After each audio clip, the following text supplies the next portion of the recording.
Hey, good morning. It's Billy Joe with Little House on the Hill Homestead, and we're kind of a little behind on our YouTube videos. We have a big weekend this weekend. Our 9-year-old does Glitz Beauty Pageants national level, and she went to Atlanta this weekend. We've been home maybe 8 hours, so I'm still kind of tired, but I'm trying to catch up on all of our work that we missed over the weekend. She did really, really well. She's been competing since she was 9 months old, so she has been a level 1, which means she's never won more than $500. This weekend, it changed. Our girl brought it.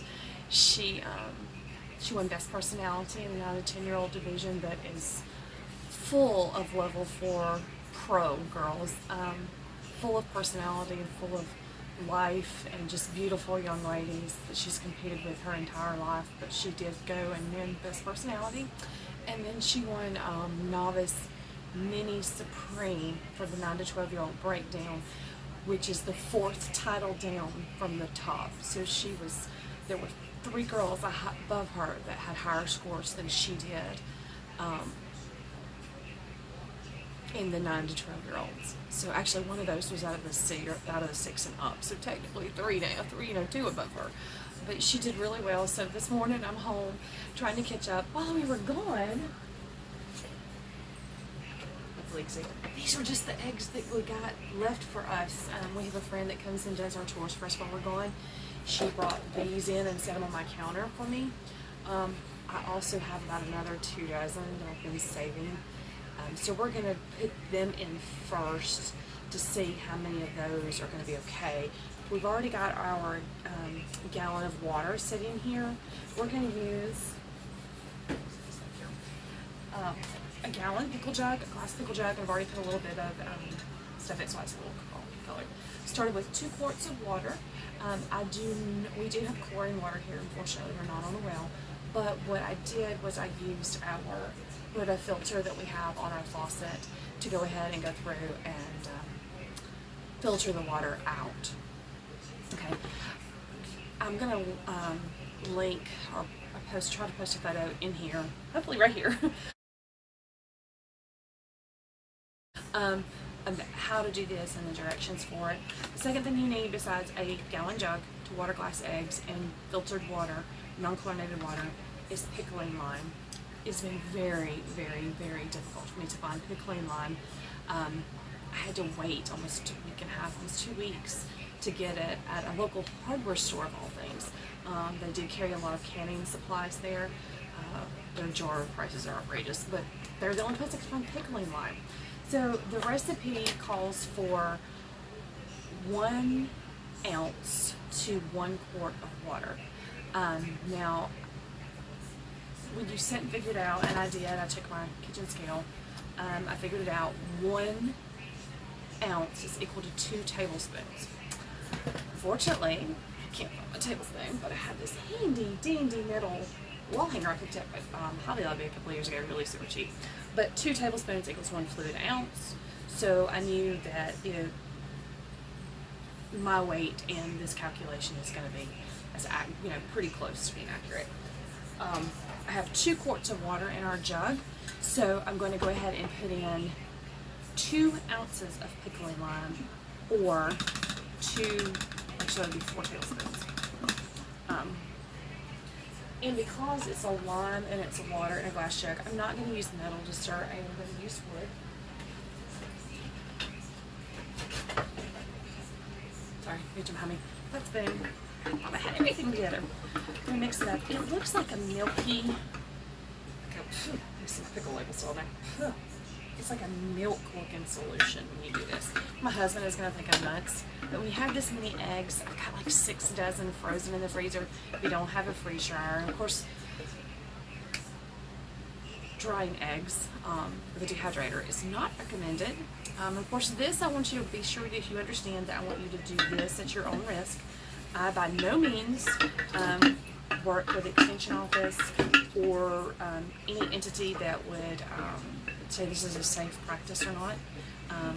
If you feel it's safe, then by all means do it. If not, then please don't try it. If you're concerned with it, don't do it. We're going to try it. We're going to leave them on our counter and see how long they last for us. Now, they're supposed to last up to 2 years, which is a great thing if you can last them for 2 years. You also routinely use unwashed farm fresh eggs. That means they're not been pasteurized, they're farm fresh. Let me explain to you, this is why we're going to use these first. These are older. You can tell these have not been washed. These got a little bit of dirt on them still, so what we're going to do is I bring them in and I set, I bring these in and I set them in a carton. Then I wash. I try to use them up quickly. I keep a dozen of washed eggs in our fridge. I literally float test them and wash them at the same time, but I only wash 1 dozen at a time. These will last on the counter a little bit longer if I don't wash them and I don't put them in the fridge. Now, because these have a little bit of stuff on them, we're going to use a scouring pad only, and we're just going to go over it to make sure we get off all loose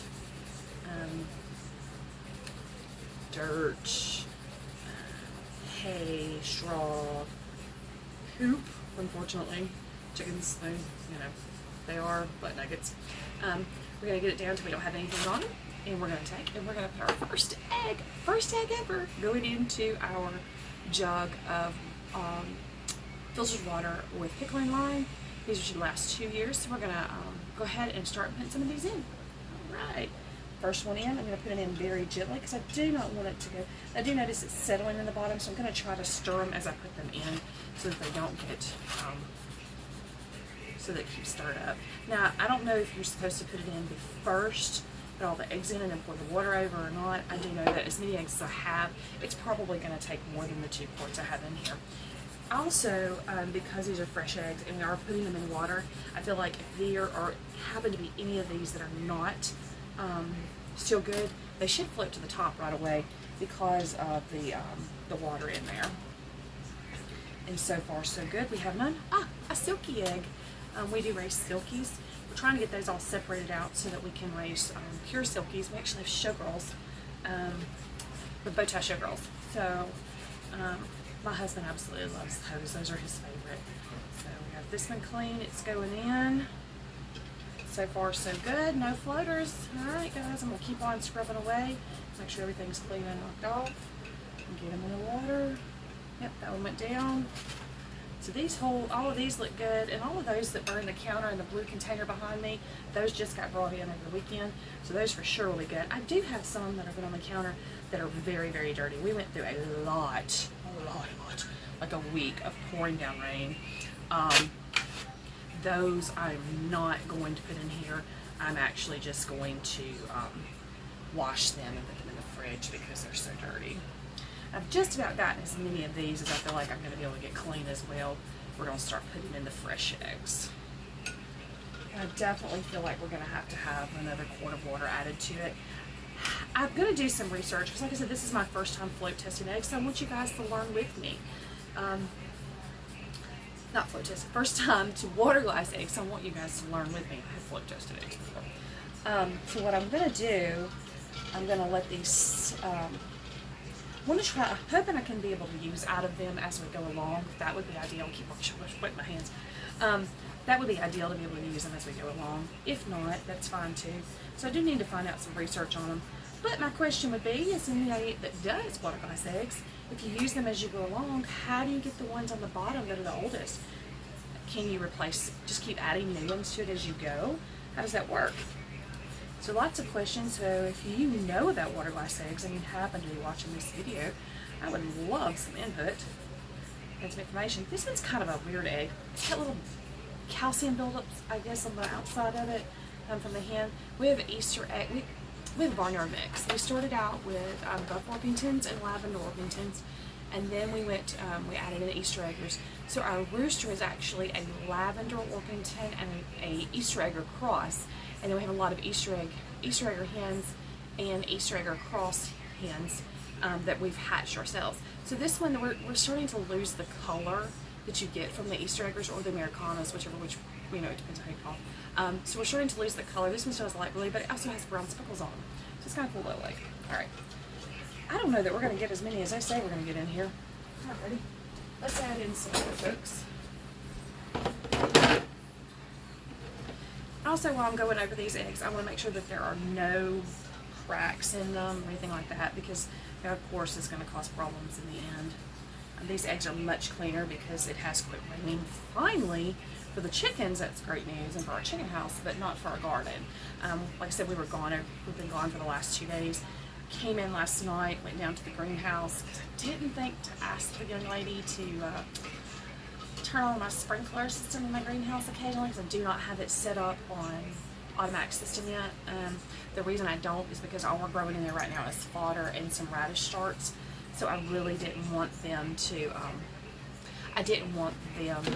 be over flooded because it doesn't take much to over flood the fodder and make a mess. So we had some really dried out fodder in the greenhouse, and the squash this morning was kind of looking a little rough. And I dropped that one, but it didn't fall because the water made it kind of easy in there. The squash was looking a little rough as well. So I pulled the hose around last night, watered them, went out and checked in the garden. Which, you know, our daughter, let me take you guys on a tour of the garden.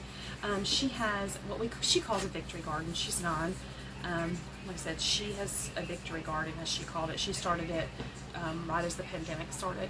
It's a much smaller garden than we're used to, but it's enough that we can have peppers and tomatoes fresh. Some people might call it a kitchen garden, but we also grow other stuff in there as well. We've grown squash out there, sweet potatoes, all kinds of cool things.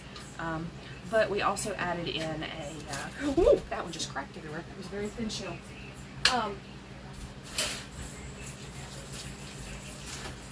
We also added in beds in the front of our house. There was nothing out there, and we wanted something that would look aesthetic, but at the same time would still be functional. I have this rule at my house that if it doesn't have a purpose, it can't come and it can't stay. That goes for animals, plants, you name it. That's just the way I am. I prefer for it to be that way. I don't want a bunch of junk hanging around. Does it always happen that way? No.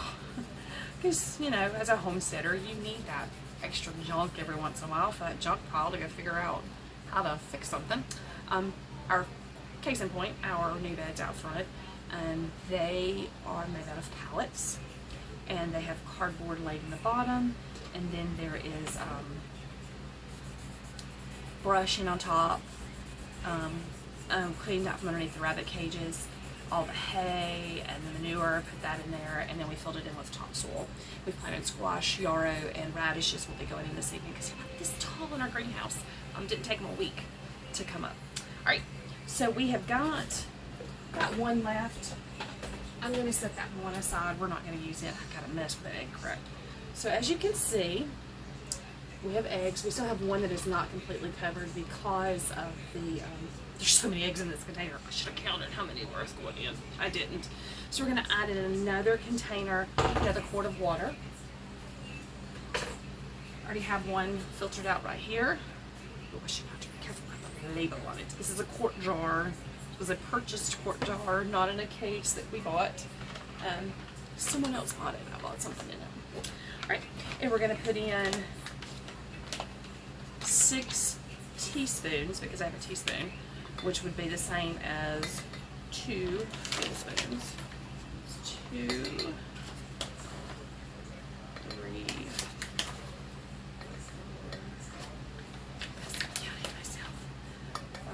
So how's everybody's Sunday going? It's kind of quiet here right now. Oh, it's not Sunday. It's Monday. I forget. I'm off work today. Very rarely does that happen. All right, I need to find something to stir with. My spoon is not very good. I'm going to use a plastic straw that comes in those spiffy little reusable plastic cups. All right. Make sure it's mixed in real well. Concerns me, this water, the lime seems to be settling to the bottom. So I'm hoping, you see it's like a milky solution. So I'm hoping that this is not going to hurt things in the end. There's a little bit of lime left in here, so we're just going to add a tiny bit of water. Kind of rinse it out. And there you have it, folks. We will put the lid on, if I can find my lid this morning. It's in my dishwasher. The lid on it. And we now have eggs and a pickling lime solution for water glassing. They should be good on your countertop for up to 2 years. So as I learn and I research more about water glassing eggs, this is a very easy process. Just remember, filtered water, pickling lime, and farm fresh eggs that have not been washed. Just knock all the stuff off, put it in the jar, mix it all up. I'm going to go back and research because as you can see already, the lime tends to be settling at the bottom. So I need to find out how I'm going to keep this lime going throughout. Is it going to do it automatically? I've got lots of questions to ask some of my Rebel canners. It's one of the places they do this a lot on. Got lots of questions to ask them, so we'll be learning more, and I'll be posting more videos about that. Until then, you guys have a happy Sunday, and thank you for joining us.